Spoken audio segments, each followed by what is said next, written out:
So you helped Elementor to grow from $0 to 100 million ARR.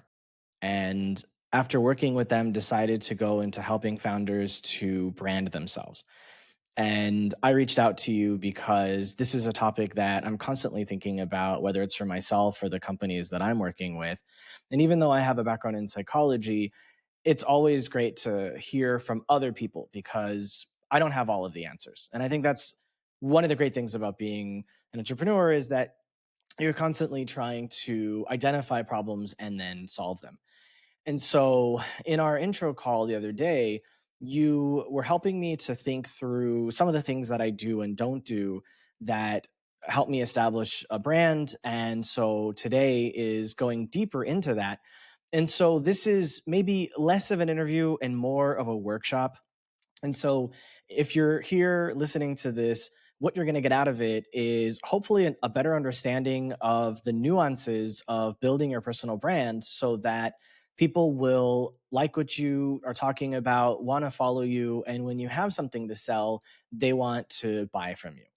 And so, what's important for me is the fact that I have been doing this podcast for 5.5 years. I have 12 years of experience as an entrepreneur with multiple companies in multiple countries and multiple languages.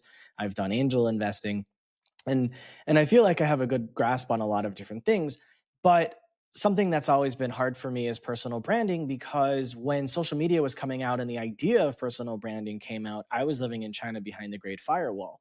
And so I really struggled being outside of Asia and having to basically start over the last few years with social media and trying to brand myself and trying to have a message. And one of the things that was really insightful you said to me that no one else has ever said to me, everyone said, oh, well, you need to do this, you need to do that, but it was useless. And the thing that you said to me was, the thing that you have going for you is your degree in psychology, your experience with emotional intelligence, and being an educator. And even though the podcast is good, it's a standard podcast. It's maybe you try to talk about psychology, but you're not really hitting on a message that makes people want to follow you and something that, can separate you from everyone else. And I thought that was probably the most insightful thing, honestly, I've heard in years from people trying to give me advice about how to brand myself and how to make the podcast better. So that's kind of the intro for this. So I'd like to go deeper into that and kind of talk with you about how I can imbue that into the content I'm already creating and what other kinds of content I might be able to create. And let's start with that. Yeah. It's a big topic too because we're dealing with the fundamentals of the person's expertise. Like, what is personal branding? It's not a TikToker like promoting their cosmetics. It's something deeper. You know, you as a service provider, you have been giving that value, and we've discussed this a bit. Immediately, I asked you, what is your service? Like, what's your job? What do you do every day? What pays the rent? And I think a few years ago, maybe I wouldn't have asked that. I would have asked, I don't know, what's your keyword research? I don't know. But as of now, trust and authority have become uh, so important that that's the first thing I want to kind of uncover when I meet someone. Hey, business leaders and marketers. What if your brand could be featured right here? This ad spot could be yours. This channel is watched by a dedicated audience of ambitious founders, executives, and professionals who are actively looking for tools and services to help their business grow. If you want to put your brand in front of this highly dedicated audience that's difficult to reach, I'm currently looking for a few strategic partners for the channel. To learn more about sponsorship opportunities, click the link in the description. Let's grow together. So the thing that we uncovered was the psychology and the emotional intelligence. And when you said that, I started to think about how there's a lot of things I could do either, inside the podcast, outside the podcast. Um, so let's real fast kind of talk about inside the podcast. What can I do to kind of put that message inside of it so that it's more obvious to people that are coming and more people know that they're coming here for the psychology and that message. So for that, we need to kind of figure out why psychology. Why do you imbue that? how does this relate to what you do every day, to fundraising, and like what is the thinking behind it? It gives you some sort of edge. Like in other words, you believe that if you're going to talk with these founders about these matters, it's gonna get you to some sort of value, right? It's gonna give them some value, give the audience some value. So that's kind of what we try to um, uncover and think about. Like and really, I like the first thing we mentioned was the leaning towards psychology as something that runs through your podcast. But I do think it also, like, another important part is to figure out how it connects to your expertise as a professional. Right. I mean, I think about it as psychology is the foundation of everything that everyone does from the moment they wake up to the moment they go to sleep. Whether they're in marketing, whether they're in sales, they're in product, customer service, investing, whatever they do, they have to use psychology. And so it is the master of everything, but very few people understand it. So how does it, like walk me through a few, like I've listened to a few of your episodes, like, but walk me through, like, you've done almost 300 episodes. Like, Mm. what, how does it look like what's your what's your approach there when you're interviewing someone? And let's take edge cases. So one edge case is like the person is highly advanced in terms of their emotional and intelligence, understanding of their own ego, their own psychology. And the other end is someone who has nothing to do with nothing. I'm an entrepreneur, I'm in it for the money. I don't know, I'm trying to give an example of someone who's like your villain. Well, I wouldn't say anyone's a villain, right? Because I genuinely enjoy every conversation that I have with the people that I'm interviewing. And that's one of the reasons why I do the intro call, is to get to know, do I actually like this person? Because if I don't like them, I'm not going to want to do an interview with them. So I don't look at it in terms of their emotional intelligence when I'm thinking about interviewing them. I am looking at it from the point of view of, what kind of business are they doing? Why are they doing it? What have they learned? What have they gone through? What have been the hardships of those things? What are the decisions they've had to make? How has those things shaped them? Are they capable of expressing those things to people in a way that they can understand? Right. So the interview is it allows me to use my curiosity. So I take a step back, and my curiosity runs the interviews. I don't prepare anything other than the intro call, right? Mm-hmm. So I'll do a little bit of research on them before I decide if I want to do an intro call. But I know there's some people that they'll spend hours doing tons of research just so they could have the perfect question for people. But what I find is that when I just show up and I'm curious about them, and sometimes I'm curious about something that drives them. Like I told you, I had interviewed a guy who runs a chocolate factory, and our conversation was about ego. Um, I interviewed another woman who runs a multi-million-dollar marketing agency, and her entire team is women, and a lot of them are mothers. And she has a master's in psychology, and she uses psychology inside the company to help the employees understand each other and to understand the customers. And that's how they're able to do so well. Um, and so I've talked to people about loss, trying to run a company while your wife has cancer or while your parents die, right? Trying to take care of your family members. So I interviewed a guy whose son has autism. So what is it like running a company when you've got a child with autism, something like this? So I've I've come at these interviews from very different angles, because it's always been about the person for me. It's always about, what's this person's experience? What's their life? What's different for them than other people? But the common thread is they're running a business that is doing over $1 million a year. Because if people want to run a business and have it sustain over $1 million a year, they're going to have to learn things. And the more people they get access to, that are from different walks of life who are there now, and they can learn how they think and why they make these decisions and what they learn from them, et cetera, the higher the chance they have of minimizing their mistakes and getting to that place as fast as possible. So that's where the psychology is for me. So I get that your target audience are people that are at a lower stage in their career. Like, so they're making, they have, do they have a startup? Do you have, like, how would you characterize them? So right now, based on my audience study, I do polls on YouTube. And I haven't done it in a while, but for about 4 months, I was doing a poll every day and I was getting, like 50 to 100, sometimes 200 responses from these polls. And I would say that 50% of them are running SaaS, 50% of them are running e commerce. And some of them have a goal to be funded, some of them have a goal to be bootstrapped. So running SaaS, running e-commerce, would you say, because you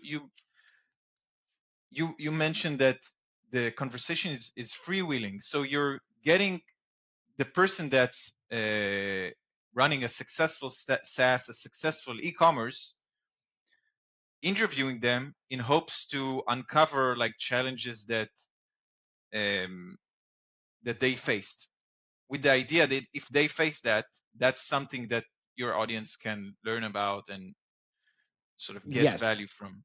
However, I also have interviews where, let's say someone's running a sale, like they're heavily focused on the sales process for their business. And so that's more about, how did you build your sales system? Tell me step by step. What did you do? What happened? Why did you do that? Right? So it's more process oriented and learning how to build a system.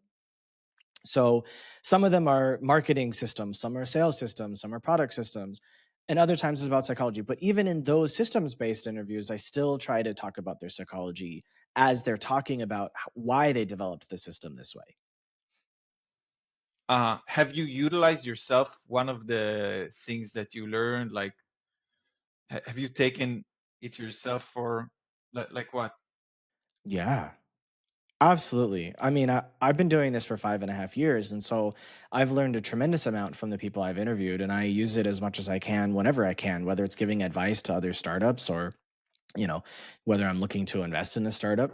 I use it, as much as I can. I don't have a specific example for you. What I am trying to get to is basically, if you manage to some in some way make the connection between what you do and the content you produce closer, some sort of virtual cycle, I think it'll work much better. Like, create that connection where, and that can mean a lot of things. It can mean maybe that the interview is much more targeted. So if you're now dealing in your business with helping a certain company deal with their sales system, then maybe that's the interview and that's the hook, and maybe that's the whole episode. But sort of, I'm talking about a much more intentional way of producing the podcast. I don't presume to, to tell you to change the podcast, but I do think that if you are aiming at something, that content needs to make sense in terms of both your curiosity, like what you want to research, what you want to figure out and think about, and also your business logic. So if you can strengthen that connection with your business, I think it'll make much more sense to you, and also to your audience, because it'll just be more focused. The thing is, the like, I don't need to build an audience to get fundraising clients or investors, right? So the podcast is something that I did before I started doing the fundraising business. I originally started it when I had my startup many years ago, where I was actually building the guest list to be a waiting list for the product, because they were CEOs of companies that had, dozens or hundreds of employees each. When that company stopped operating, I continued running the podcast, but then kept doing what I was doing, even though I went into a different business. The after our last conversation, I was thinking about what kind of content I could create that would actually build a personal brand and make it make sense for business logic. And I was thinking of things like, which I can't, I'm not sure I'm able to really do yet, but that because I want to build the audience. One of them is like taking founders where I'm giving advice to them and then recording these sessions and then putting them on the YouTube. And I do this sometimes, but not often enough where it really becomes something large enough that people get to recognize me for. Like Dave Ramsey. I don't know if you know Dave Ramsey. He does this for finance. I think he does a really good job. Alex Hormozi does these really beautiful breakdowns with business owners. So I like those kinds of things. I think that's a really intentional way to get people to come to me, but not for fundraising. Because again, I don't have a problem finding clients or finding investors. The podcast isn't my main thing for that. They're tangential to each other. The goal for me with the podcast is to be able to create an additional stream of income, because the fundraising is success. So if there's a moment where there's no success, then there's no money. And so while the success fees from fundraising can be very nice, they're not consistent enough that, I want to have the podcast make its own thing. And if that also creates an opportunity for advisory in the form of emotional intelligence to leaders, or, whatever it is that, we decide is the best thing to do. But I think that kind of content, showing the advisory, is an important piece of content. I think having the audience ask me questions that I answer, like Sam Harris does this and Peter Zeihan does this for geopolitics. There's a lot of people that do these like questions from the audience. I think those are also really good forms of content. And then other content where I'm just talking at the camera myself, where it's a topic that I've come up with that I've scripted. I think all of those are really important forms of content that can build up this kind of advisory, because with that, there's also an opportunity to have a newsletter, and the newsletter could also have sponsorships, and a Discord that's a free and it's freemium. And then the freemium can feed into the advisory and whatnot. And with the fundraising, with these larger CEOs that I'm working with, they might potentially be interested in investing in some of the startups, that I have.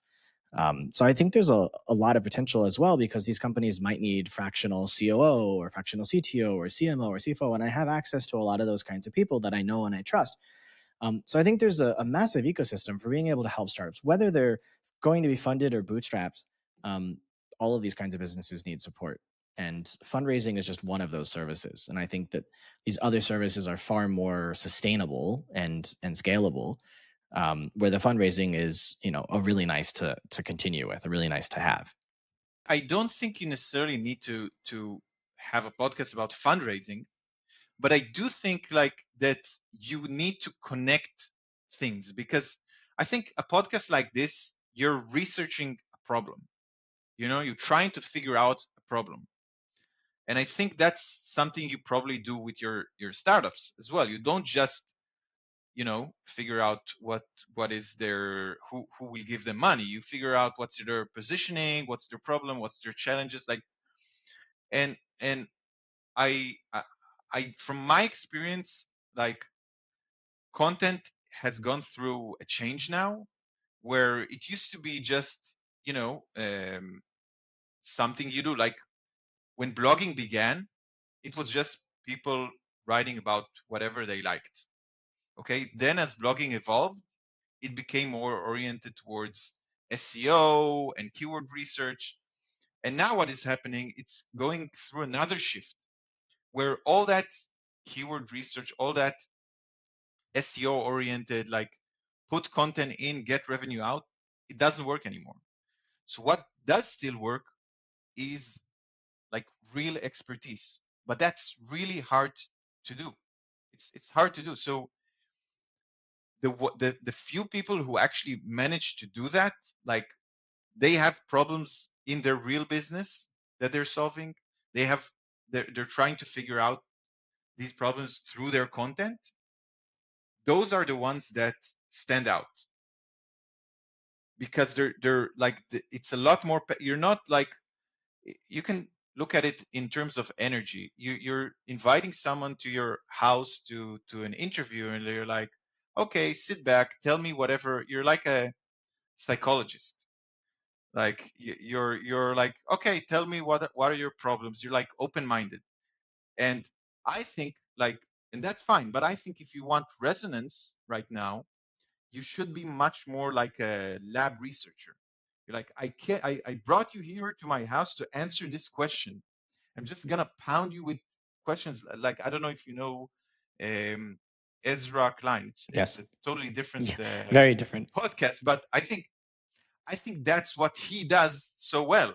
Like, he has this issue, and then he brings the most knowledgeable person and just hammers hard questions at them, and it's so interesting because like he plays a role.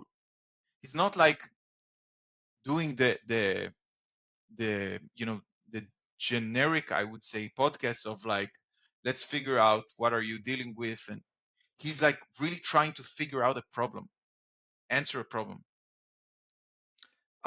There used to be a book, I forgot the author. They ask you answer. This was the early days of SEO. Like, you had your clients have problems, you answer them, and that's how you get traffic.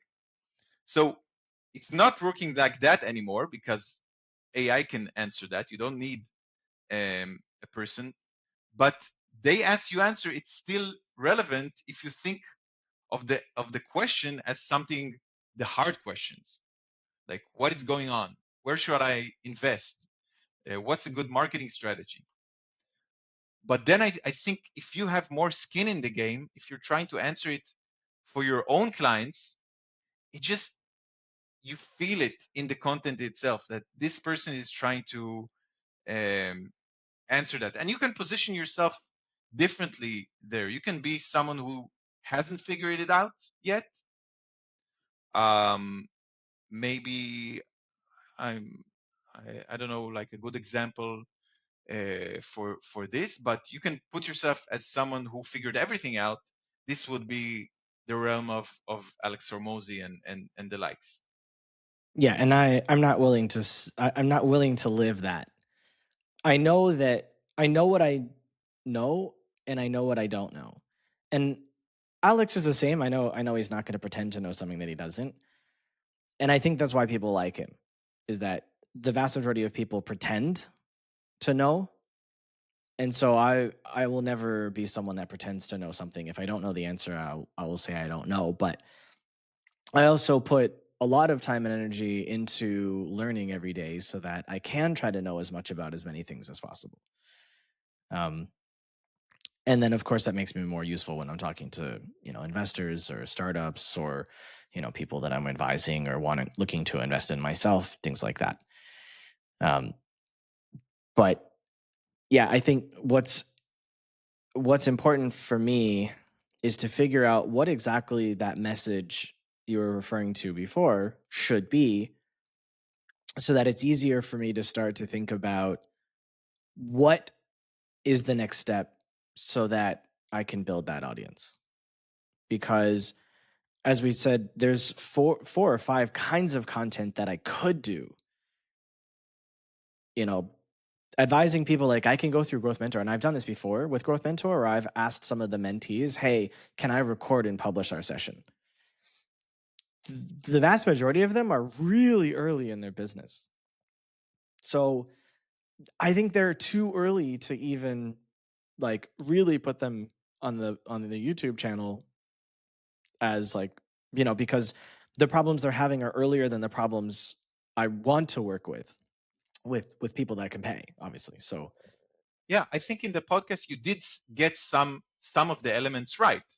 So the elements are, you figured out who your target audience is, like these SaaS and e-commerce founders who earn X amount. You figured out who your interview. It's like borrowed expertise. You're like interviewing. You found a way to outreach the right people who are 10x the, at least the profit of your target audience. So you figured out a lot. I wouldn't change that. That I would keep. What I would change is I would think of formulating, and it's a hard process, but I think it's important, formulating your unique perspective and point of view. Meaning, I know, like formalizing for Alex, I would say it's something like, if you just go through the basic steps of the playbook, you'll succeed. I think if you just go through the basic things, most people don't do the basic thing. I don't know him that well, but from the content I viewed. So for you, it could be different. It could be like, um, I don't want to put words in your mouth, but it should be something like, to get to it, you should look at, over the past few years, the startups that I helped. What did I like? What's my point of view? Like, how did I help them? Why did they hire me? And I can share from myself. Like, um, I think my kind of ability and approach now is, I do think you need to have like a system for doing content, doing marketing, and that's what I bring in my content. That's the unique approach that I have, and a few other things. But when I come to this interview, I'm using my expertise, not because I'm trying to do a marketing maneuver, but because this is what I decided would be my way to solve problems and my approach to the world. So I don't have like, this is Ben for the service that I offer, and this is Ben for the content that I create. There's one Ben, and he's figuring things out. Yeah, I know a lot of people don't have a podcast. Instead, they just make content, and they're able to grow their audience because they have the content and they're able to focus. But I had the podcast before I had a need to create content to show myself as an expert. And so I never really made that content. I tried to I had moved towards AI based content a year and a half ago, maybe, where I was interviewing business owners who were dealing with AI, who were building AI systems, who were investing in AI, who were, et cetera. And I started getting Chinese AI startups wanting me to make videos about their content. And some of them paid me to actually do that. And I was reviewing some. I was recording myself interviewing Gemini's voice mode, or Claude's voice mode, not Claude. There's like a bunch of AI that have these voice modes. So I was interviewing all of them. I was positioning myself as an entrepreneur who understands AI, entrepreneur, investor. Blah, blah. Okay. And I kind of dropped it because I was like, I don't know if I want to be the person that like teaches people how to understand AI, even though it could be very lucrative. It wasn't what I wanted, you know. So I stopped it. But it's great that you try. Like, this is how it should work. You have a hypothesis. I could be the AI guy. Then you do it. It makes you feel something, and you're either, exploding and like doing everything to promote yourself doing that, or you feel like, yeah, it's not really me. So I think it's good to know what you're like. You tried it. It didn't work for you.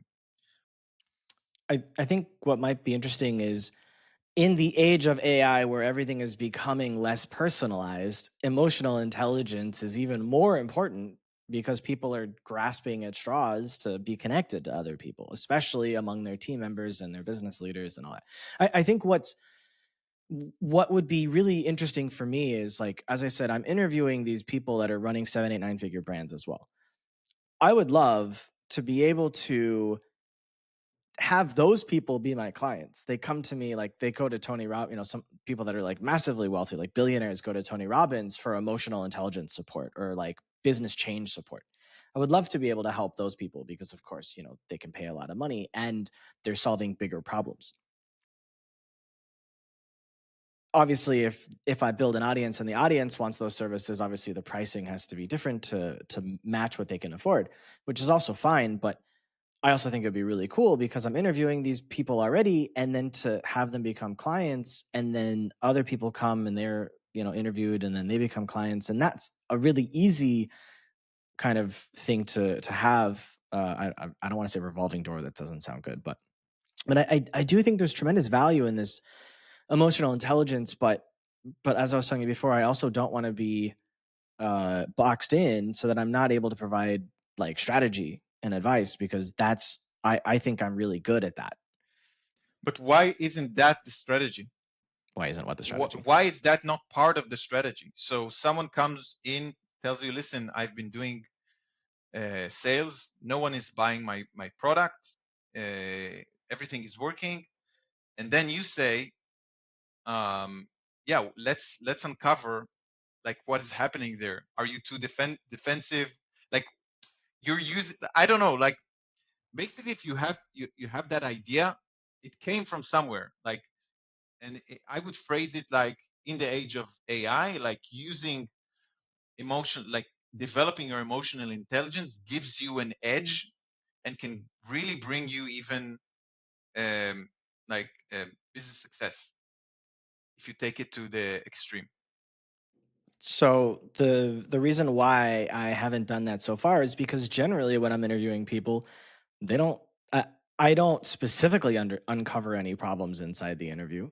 We don't go into those things, um, because I've pitched it as I'm learning from you, not let's figure out what your problems are.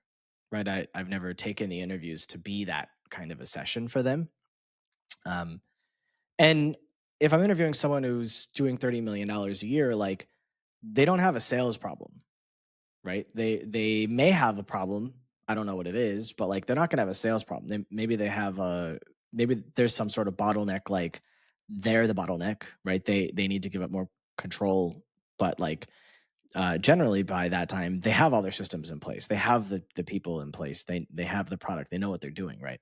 The problem, Sean, is if you have a podcast where you're interviewing, you figure out the target audience, you've outreached the people, then you bring those people to your platform and you show their expertise. That's not really building your personal brand. Like it's not someone ending that.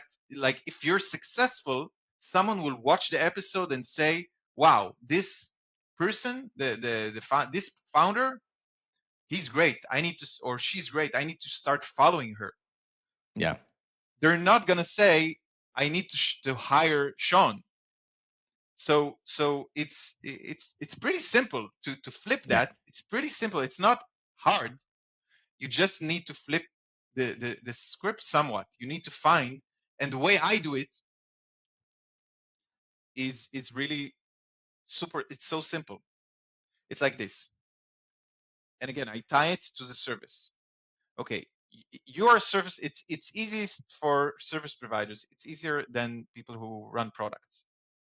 Okay, so the basic concept of any business, any service business, you offer this service for X dollars, right? The client gets 2x, 3x worth of value. Much more. And you do that, and much more. You do that repeatedly, and that's your service business. So that includes some value, like they're paying you to do something. You have some sort of expertise that few have. So if you take that expertise and say, I'm going to take it, I don't know, maybe ask your clients why they pay you, or you figure it out yourself.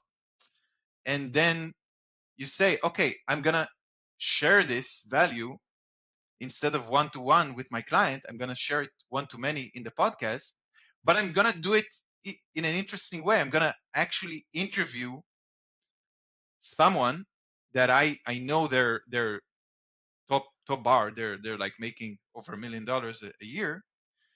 But when I figure out every episode, when I plan the episode, I have to take care of it. Not because I'm self promotional or I'm salesy, but because I want to share my value to the world. That's why I'm not hiding behind it. I'm proud that I'm a great service provider. I offer value. I just want to share it with people who maybe can't afford me. So they end the episode, they say, wow, that was a great interviewee, but that host, he really like, yeah, there's a thread. He's like the Ezra Klein of the business world, you know? So are you saying that I should be doing these uncovering sessions with the like I kind of understand what you mean. Maybe you can explain it a little bit more clearly in terms of basically the person that I'm interviewing, is that the potential client? Am I doing an advisory session with them that then appears like it's an interview? I don't understand. It doesn't, again, this is something, you have an approach, you have some message to tell the world, okay? Mm. The message is basically, um, it's very easy to figure out the message if you think in terms of what is your enemy, what are the things that you don't like in the world, what do you think are the mistakes. It's very easy to do that. If you look at some of the things, let's say, I don't know, businesses that are, for you, it's probably businesses that are not sensitive to their clients, or maybe they're, um, so so so that's your approach, and then the whole interview will be like an exploration of that approach. So let's say that your clients are paying you because the value that you bring is the fact that you're able to dive into their problems, and kind of figure out, uh, um, like the solution that has to do with emotional intelligence.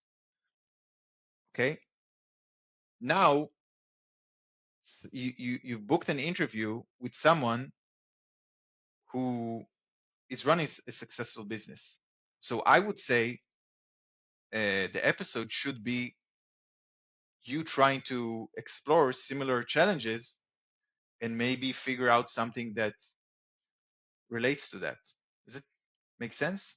Okay, so don't interview the client. Interview someone that might be able to help me solve the client's problem. Yeah, yeah, exactly. Yeah, that's exactly what I'm saying. Okay, because I was gonna say, like, if you wanted me to probe a 7 or 8 figure brand owner, I don't know how to get them to come on to have me interview them in a way that I'm probing them like that, like where I'm trying to uncover their problems. Because that's, yeah, I was thinking about that yesterday, but for more like 5 figure owners or 6 figure owners, where like I would do it for free. Basically, it would be like another type of content, where I'm showing my advisory abilities like live. And but I was like, I don't know, because I use Helper Reporter, and I don't know if you've heard of it, but it's a really great way Yeah, to yeah. source guests. And I was like, how can I get someone that's running a 6 figure brand or even a 7 figure brand to let me dissect their business live and make that the content? It shows my ability to be a good advisor, so people want to come to me. Um, but I don't know how to get someone to be like, "Who the hell are you? Why am I going to let you do this?" Right? Because you're not paying me for it, so you don't know who I am, right? You just see that I have this YouTube channel with a ton of content. Isn't it cool? But don't you think it's cool that if you have the same guests, but instead of just having your regular episodes, you're trying to use those guests to solve problems of your clients? Sure. You share that story. That would be a really cool show, and it'll help your business. Unless my guests become my clients, which would also be great. Well, when you both are kind of dissecting the problem of your client, they'll see your thinking, so they might. It's very likely that they will. Mm.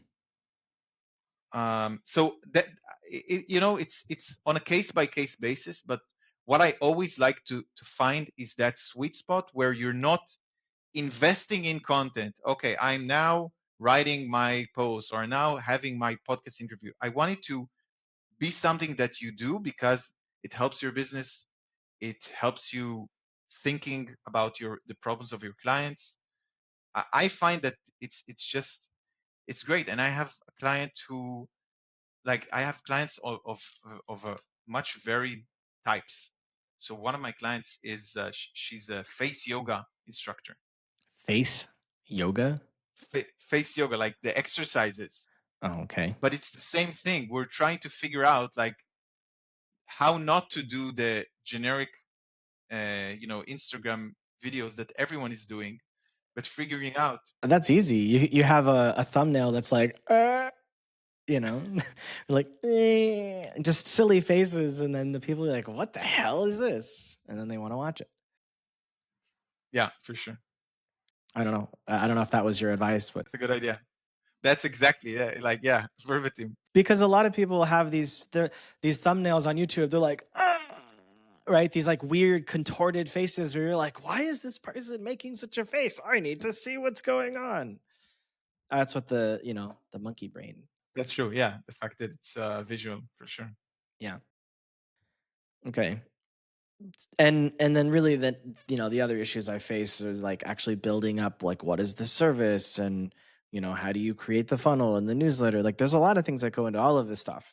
And that's always been an issue for me. Is I just wish there'd be an operations person that would go, this is who you are, this is what you're good at, let me just operationalize it and turn it into a business, and you just make the content. Because like that's what I'm really good at, just doing the content, doing the interviews, doing the advisory, and just like I've always just wished I could rub a magic thing, have a genie pop out and like, how can I help you? It's like, give me an operations person that'll turn this into its own business. Yeah. The problem is that it's like what I can say about that is there is a way to do that. There is a way where you're focused on the content, and it's a system, and you don't have to like feel the grudgery of doing all that. There is a way to do that. You just need to, you know, be aware of all the problems that prevent you from doing that. That's part of the things that I've been figuring it out. Like what? Okay, so basically the three major elements, okay, are first of all the big idea, the messaging. I call it the big idea. What we've just discussed, that's the strategy part. That usually changes once every quarter, 6 months. You can fine tune and tweak it. The other element is the content itself. Just you know, it does, even if you love creating and writing and doing that, it does take effort to be consistent, to not be generic, to manage to like be interesting. And the third part is distribution.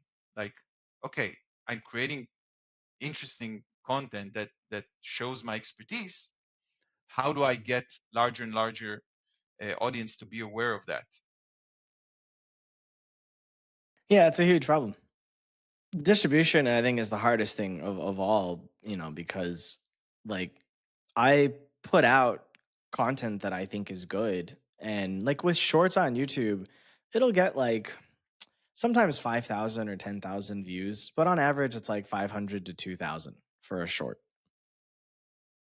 But then like the 3 to 5 minute content is like 100, 200 views, maybe 300 views.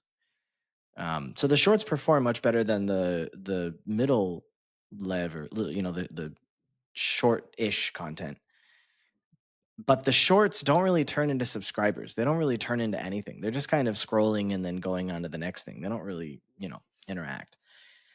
So I stopped doing shorts. And I decided a long time ago not to have a TikTok, not to have an Instagram. I just didn't think the audience I wanted was living on those platforms. I think they live on YouTube, and I think they live on LinkedIn. I do think that like the problem that you mentioned is right. That like there is a problem where they're not most of the audience won't click and see the whole episode and everything, but there's still value.